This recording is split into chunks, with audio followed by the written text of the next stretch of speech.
Radiation Protection and Product Safety Part 2.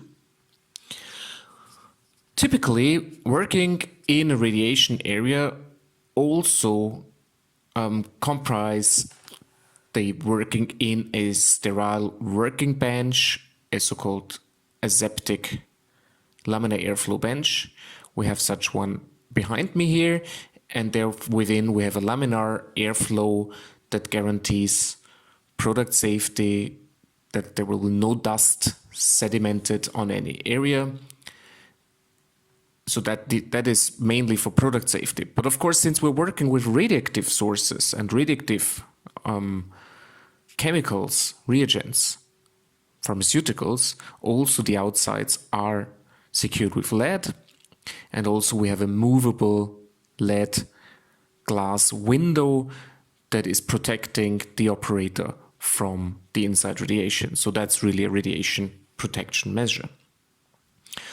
Of course, inside such a aseptic area, there shouldn't be too many things. So you see it's quite empty, because otherwise we would have some shadows behind things that are put there, and that could then lead to dust being there and also microbial contamination. I've already put on some gloves to work inside.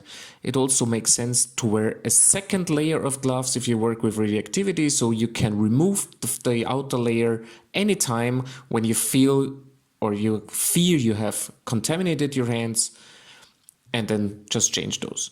Additionally, I wear some protective glasses, which is also mandatory in many of the labs. What about a mask? What about a nose mask, as we are used to wear those now in times of corona pandemic in many of our public areas? Does that make sense? Not really for product safety, not really for radiation safety, because there is no lead or any other reducing material inside. For radiation safety, we have the lead glass window. For product safety, we have anyway the glass in front of us. Before we now put something in and before we put our hands inside such an aseptic area, we need to disinfect. So we can use disinfection media, and also not our hands, but also all things that are put inside need to be disinfected very, very carefully. Then in the end, you can work with everything, and that's of course also mainly a product safety.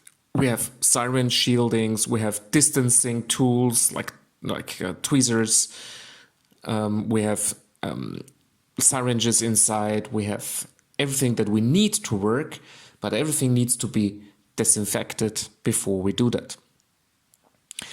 Also, to put a cloth beneath the working areas also makes sense to avoid any contamination of the permanent floor.